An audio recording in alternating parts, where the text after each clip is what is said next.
You are listening to the Central Indiana Sports Report Weekend Report, episode number 228. Our update on high school, college, and professional sports news in Central Indiana, and the major national sports news from over the weekend. You're listening to the Central Indiana Sports Report with your host, Greg Mengels. Good morning, good afternoon, or good evening. Whenever you've chosen to listen to the Central Indiana Sports Report, we humbly thank you for spending part of your day with us. Today is April 7, 2025. It's a Monday, so it's another day for the Central Indiana Sports Report. I'm your host, Greg Mengelt, and I love Central Indiana sports. Coming to you today from Madison Grant High School, producer Susie is in the control room at headquarters in Jeffersonville. Sorry there were no daily reports over the weekend. You can count on the daily report every weekday at 1 o'clock. Weekends are a little different. Sometimes we have them, sometimes we don't. Kind of depends on what I've got going on. But even if we don't have a daily report over the weekend, we will have a weekend report on Monday, and that's what this is. Coming up, we have all the varsity and college results from high schools and colleges in Delaware, Grant, Howard, Madison, Tipton, and Northern Hamilton counties, plus IU, Purdue, and Pacers updates, and of course, the men's and women's Final Fours, and we have news and notes from the weekend. Over the weekend, I spoke with the Indianapolis Stars' Kyle Nedenrip about the 12 newest Indiana All-Stars and those who were left off the team. And Michelle Garman, Will Rutherford, and Grant Schaus and I did a Final Four roundtable following Saturday's semifinal games and prior to Sunday's women's title game. Earlier Monday, we released a Pacers report with Mike Rich, coming off a big win in Denver on Sunday night. Coming up this week, we'll have an IU report with Grant Schaus, our Colts report with Eli Edwards, talking about mock drafts, our combat report with Hanson Crafton, who's going to have his rankings from mixed martial arts and from boxing, and our 5 questions that need answers with Will Rutherford. Plus, we'll have high school sports spring previews and results throughout the week. The first big week of the spring season. Got a little something for everybody, so go subscribe at our YouTube page. Just search Central Indiana Sports Report. It's easy to find. Or you can subscribe, follow, or whatever you do at Amazon, SoundCloud, Apple, or Spotify to make sure you don't miss a single segment. UConn's women won their 12th national championship on Sunday, beating number 1 seed South Carolina surprisingly easy, 82-59 over the defending national champions, despite a cold shooting night from Paige Beckers, who had one of the great tournaments in the event's history. The Huskies pulled away in the first half, then crushed the Gamecocks early in the third and led by 20 heading into the fourth quarter. Beckers finished with 17 points, but UConn was led by AZ Fudd and perhaps the next women's college basketball great, freshman Sarah Strong. They scored 24 points apiece. Strong also had 15 rebounds, 6 assists, 3 blocks, and 2 steals. KK Arnold finished with 9 points off the bench for the Huskies, who held the Gamecocks to 34.4% shooting and 25% on their three-point shots. It's UConn's first national championship in 9 years. Not only was South Carolina the defending champion, Don Staley's program had also won national championships in 2017 and 2022. In the men's national tournament, as you know by now, it'll be Florida versus Houston for the national championship from San Antonio, 8:50 on Monday on CBS. Both the Gators and the Cougars won thrillers in Saturday night semifinals. Florida got past SEC rival Auburn, the tournament's number 1 overall seed, for the third time this season, behind 34 points from Walter Clayton Jr. The Gators outscored Auburn 41-27 in the second half and 17-10 down the stretch after the Tigers led 63-62 with just under 7 minutes left to play. Houston had an even more incredible finish. The Cougars looked finished against Duke and freshman superstar Cooper Flagg with under a minute, but they turned up the heat and scored the game's final 9 points in an absolute classic. Florida and Houston are both 35-4. The Gators won national championships in 2006 and 7. Houston played in national championship games in 1983 and 84, but have never won one. The game is basically considered a toss up in Vegas. Florida is favored between a half point and a point and a half. Huge win for the Indiana Pacers Sunday, 125-120 in Denver, again with a balanced effort, and the bench was the difference once again. The 2023 world champions led 33-24 at the end of the first stop and 66-61 at the half in Denver. However, the Pacers took the lead in the third and controlled most of the fourth quarter. The Pacers won for the 10th time in their last 12 games, despite being without Pascal Siakam and Ben Shepherd, and with a very subpar Tyrese Halliburton game. Halliburton finished with 9 points and 14 assists, but was essentially a non-factor for the first 2.5 quarters. 6 Pacers scored in double figures, led by Miles Turner's 24, Obi Toppin's 22, and Aaron Nemhard's 19. TJ McConnell had 12 points and 6 assists in 19 minutes and helped to turn the game around in the third quarter. MCCONNELL McConnell. And Jarris Walker had another nice game with 11 points and 6 boards off the bench. Mike Rich and I talked about the win and the Pacers overall, where they are in the standings, what to expect in the last week or two before the playoffs. We released that one earlier Monday morning. The Pacers' next game is at home against 17-61 Washington on Tuesday. A win will clinch home court advantage in the first round of the playoffs. The Pacers are currently 3 games ahead of Milwaukee in fourth and 3 games behind New York for third. Detroit is a half game behind the Bucks, so it looks like the Pacers will host the Pistons or the Bucks in the first round of the NBA playoffs, which begin in just 12 days. And Alexander Ovechkin scored the Capitals' only goal in a 4-1 loss in Long Island. In doing so, he became the NHL's all-time leading scorer, his 895th goal, past Wayne Gretzky. We had very little high school sports over the weekend because of spring breaks and the weather, but we did have a few high school baseball games. Oak Hill started its season Friday with a 10-0 win over Woodland. The Golden Eagles led 1-0 when they scored 6 times in the fourth and 3 more times in the fifth to end the game early. Noah Thompson went 2 for 3 with a double and scored twice, and Emmett Dorothy had a pair of hits, including a triple. Thompson and Dorothy drove in 8 of the Eagles' 10 runs, 4 RBIs apiece. Oak Hill's next outing is Tuesday at Eastern. Blackford split a season-opening doubleheader in Unionville, Tennessee against host Community Friday. The Bruins, who went 18-9 last season, dropped Game 1 9-3 before blowing out the Vikings 16-1 in Game 2. On the day, Owen Norton went 4 for 8 with 4 runs and 2 RBIs, and Max Bonowit was 3 for 6 with a double and 3 runs scored. In Game 1, Trenton Norton also had a double, and in Game 2, Trey McIntyre threw 5 innings, gave up just 2 hits, and no runs in the victory. He also struck out 13. And Cole Dickey was 3 for 4 with a double, 2 runs, and 2 RBIs. Blackford is at Mechaniqua Tuesday. The Braves beat the Bruins 8-3 last year. Tied 3-3 after 8 innings, Northwestern scored 5 in the top of the ninth to beat rival Eastern 8-4 on Friday. The Tigers out-hit Eastern 13-6 with 13 singles. Every single Tiger in the lineup had at least 1 hit. Nate Carell, Tegan Heimley, Carson Griggs, and Cade Deal had 2 hits apiece. Heimley and Griggs both scored twice. Northwestern's hero in the season opener, Landon Begley, drove in 2 runs, as did Michael Eric. Knightstown broke a 2-2 tie with Burris by scoring 4 times in the fifth and 2 more in the sixth in an 8-4 road win.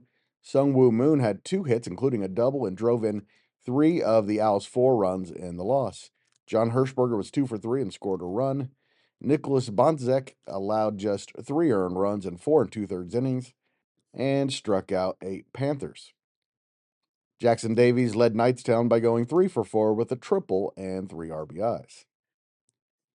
To college baseball, IU opened its home series against Michigan State with a 6-4 win Sunday after Saturday's game was postponed. That one will be played on Monday as part of a doubleheader at noon and 4. Junior Devin Taylor led the IU offense by going 3 for 4 with 2 RBIs and a run scored in Friday's win. Freshman Cooper Malamazian was 2 for 3 and scored twice. Gavin Siebold allowed just 2 runs on 3 hits and 5 strong innings in the start. He's now 2 and 3 on the season. The Hoosiers are 16 and 14 overall and 7 and 6 in the Big Ten, heading into Monday's doubleheader in Bloomington. Purdue was swept by Washington and Seattle over the weekend. The Huskies won Game 1 8-1 Friday, Game 2 5-4 Saturday, and 5-3 in Sunday's finale. The 20 and 11 Boilermakers host 15 and 16 Indiana State on Tuesday. Ball State is 23 and 10 overall and 10 and 2 in the MAC after sweeping Eastern Michigan on the road over the weekend. The Cardinals swept the doubleheader Friday. Game 1 13-2 in 7 innings. Game 2 4-2 in 14 innings. They closed it out Sunday with a 9-5 victory. Garrett Arnold had a 3-run double in Ball State's 5-run first inning, and Blake Beavis went 4 for 5 in the series opener. The Cardinals scored 2 runs in the 14th in the nightcap on Friday, and Dylan Grago's RBI single was the game-winning RBI in Game 2. Then on Sunday, Alex Richter drove in 4 runs, including a 3-run home run that put Ball State up 6-4 in the top of the ninth. The Cardinals are at 16 and 14 IU on Tuesday. In AIA, number 10 Taylor won its 29th and 30th games of the season Friday, sweeping St. Francis 12-1 and 5-3 at the World Baseball Academy in Fort Wayne. Nate Simpson had a double and hit his 4th home run of the season and drove in 4. And Wes Hunt improved to 3 and 2 by allowing just 1 run on 3 hits in 5 innings. In Game 2, the Trojans overcame a 3-1 deficit with 3 runs in the third. Ben Kennedy doubled in his only at bat and stole a base. The Trojans are now 30 and 7, 21 and 3 in the Crossroads, 4 games ahead of second place Indiana Wesleyan. They host Goshen for 4 games Friday and Saturday. Speaking of Indiana Wesleyan, the Wildcats are 22 and 10 overall after going 1-1 in a doubleheader at Grace Friday. After dropping Game 1 4-3, the Wildcats took the series rubber match with a 4-1 victory in Friday's nightcap. Gabe Stout got the win, allowing no earned runs in 5 2/3 innings and striking out 7. Cam LaFuse earned the save. Ty Matthews went 3 for 4, and Kyle Wu drove in 2 runs in the Game 2 victory. The Wildcats are at Indiana Tech on Wednesday.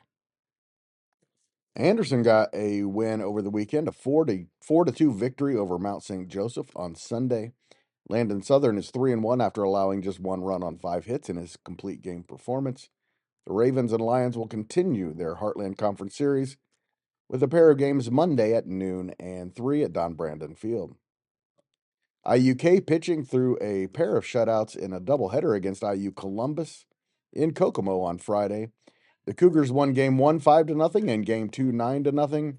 Brett Huner threw 9 shutout innings and struck out 8 in the Game 1 win. He allowed just 3 hits and walked 1 in the victory. In Game 2, Alec Murphy allowed just 5 hits and struck out 7 in his shutout. Huner is now 4-1. Murphy is now 3-3. The Cougars are 15 and 20, 9 and 7 in the River States Conference. The series concludes Tuesday at noon at Kokomo Municipal Stadium. In college softball, IU opened its home series against Maryland with a 5-inning 20-10 victory on Sunday after a couple of washouts earlier. The series concludes Monday with a doubleheader at 10:30 a.m. and 1 p.m. In Sunday's win, the Hoosiers had 17 hits, 4 doubles, a triple, and 3 home runs. Avery Parker homered and drove in 4, and Brianna Copeland had a pair of doubles, scored 3 times, and drove in 4 runs. She also improved to 9-4 pitching this season. Purdue won 2 out of 3 in a home series with Minnesota over the weekend. The Boilermakers won Friday 2-1 and Saturday 4-0 before an 11-8 defeat Sunday at Bittner Stadium. Julia Gossett allowed just 1 run and 3 hits and struck out 12 to improve to 5-6 with a Game 1 win. Maddie Eilish is 8-5 after her shutout performance Saturday. Purdue is now 20-17, 5-8 in the Big Ten, and hosts 19-16 Eastern Illinois on Wednesday. Ball State softball team also completed a weekend sweep. The Cardinals are 24-10 overall and 9-4 in the MAC after beating Kent State 14-1 and 16-5 Friday and 12-6 on Saturday. The Cardinals had 37 hits, including 13 extra base hits in the series. Taylor split a pair with Bethel Saturday, beating the Pilots 7-5 in the opener, scoring the game's final 7 runs, and taking a 7-2 loss in the nightcap. Livy Lehman went 2 for 2 and reached base 4 times in the win, and she scored twice. Delaney Barton had a double, Delaney McCreary tripled, and Kayla Larkin hit a 3-run homer in the 7th that tied the game at 5-5. The Trojans are now 22-12 heading into Tuesday's doubleheader with 13th ranked Indiana Wesleyan in Marion. Anderson softball games against Mount St. Joseph's were postponed Saturday. They're 6-8 and go to Holland, Michigan Thursday for a doubleheader at Hope. In men's golf, Ball State finished 13th out of 14 teams at the Mason Randolph Championship in Franklin, Tennessee. Host and third-ranked Vanderbilt won the title by 18 strokes over number 5 Mississippi. Vandy's Gordon Sargent was the individual medalist at -7, 4 strokes better than teammate Jackson Van Paris. Ball State's best finisher was Braxton Kurtz at +1. He was tied for 33rd. In track and field, Emma Potter led a 1-2-4-8 Ball State finish in the 200-meter dash at Saturday's Cherry Blossom Invitational in Athens, Ohio. Potter won the event in 25-24, just ahead of teammate Savannah Lake. Gia Davenport was 4th, and Allison Valladay was 8th. Lindsay Steele was runner-up in the 400 hurdles, and Shelby Crispin 3rd in the 5K walk Saturday for Ball State. Some news and notes. IU signed former Davidson star Reed Bailey, who was first-team All-A-10 last season as a junior. The 6'10 forward averaged 18.8 points, 6.1 rebounds, 3.8 assists, and shot 42% on his three-point attempts last season for the Wildcats. Yorktown announced Sunday that it's looking for a new basketball coach to replace Matt Moulton, who went 80-73 in 6 years in Yorktown and led the Tigers to their 6th sectional championship in 2022. Wapahani announced Friday that 2 of its runners have committed to continue their running careers in college. Anne Marie Gibson will run at IU Indianapolis and Caleb Aber at Rose Holman. Nina Garner, a senior sprinter and jumper from Munster, has signed to continue her track and field career at Ball State. Bob Cousy presented the nation's best college basketball player, Purdue junior Braden Smith, with the Cousy Award as the nation's best point guard. Smith averaged 15.8 points, 8.7 assists, 4.5 rebounds, and 2.2 steals as a junior, and is returning to what should be a very good Purdue team in 25-26. Indiana women's basketball has added another player through the portal after signing former Miss Basketball Chloe Spring from Bedford and North Lawrence last week. The Hoosiers got a commitment from former Arkansas guard Phoenix Stoughton, who is from the Netherlands. She chose IU over Illinois, Michigan, Clemson, and Arizona State after averaging 7.2 points as a freshman last season. IU's leading scorer from last year, Yarden Garzone, has announced she's transferred to Maryland, as has Miles Rice going from IU's men's team to Maryland. It's a light schedule on Monday before things really get going on Tuesday. Monday's highlights, along with the NCAA championship game, of course, and the high school and college baseball and softball games I've already mentioned. On the high school baseball schedule, Madison Grant opens a season as reigning regional champions for the first time ever Monday when West Dell visits. It's the first game this season for both teams. Elwood starts its season at 0-1 Eastern. Hamilton Heights begins at Bedford North Lawrence. 2-0 Western hosts West Lafayette in a Hoosier Conference game. And Liberty Christian begins the 2025 season at home against Winchester. In softball, A team with very high expectations, Alexandria opens its season against 0-1 Delta. Blackford kicks off its campaign against rival Jay County. 0-1 Tipton hosts Clinton Prairie. Anderson begins Monday at home against 0-1 Eastern Hancock. Wapahani opens its season against Northeastern in a Mid-Eastern Conference clash. And Cowan starts its season at home against Centerville. Of course, all those games, weather permitting. And now you know everything we know about Central Indiana sports. Thank you so much for listening. Don't forget the daily report drops every weekday at 1 p.m. and randomly on weekends. If you are interested in the Central Indiana Sports Report continuing to grow and thrive, please share these segments with your friends and family.